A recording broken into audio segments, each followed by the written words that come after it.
I remember the gut-wrenching pain that I felt when I first found out my uncle had passed away.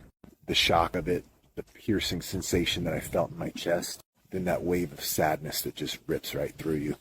He suffered from addiction, which ultimately caused his death. And on top of all the pain that I was experiencing, I had this overwhelming concern for him, wondering, was he okay? Was his pain over now? Was he still suffering?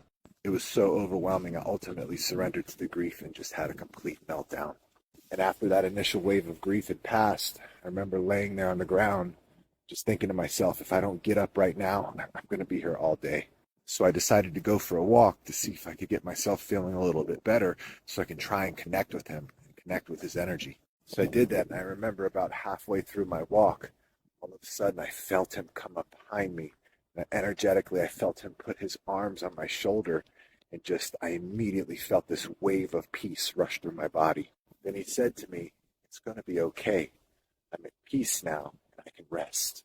And I felt that deep down to the core of my being. In that moment, all of the sadness and heaviness lifted, and me and my uncle ended up having a very playful interaction like we normally would have. I can't even begin to imagine where I'd be or what I'd feel like had I not had that experience with him. I still miss him a ton. He's not here physically, and that part still does hurt. But whenever I do miss him, I connect with him in spirit, and we have more of those playful interactions. While losing a loved one is very painful, and we can't bring them back, it sure is helpful to be able to connect with their spirit.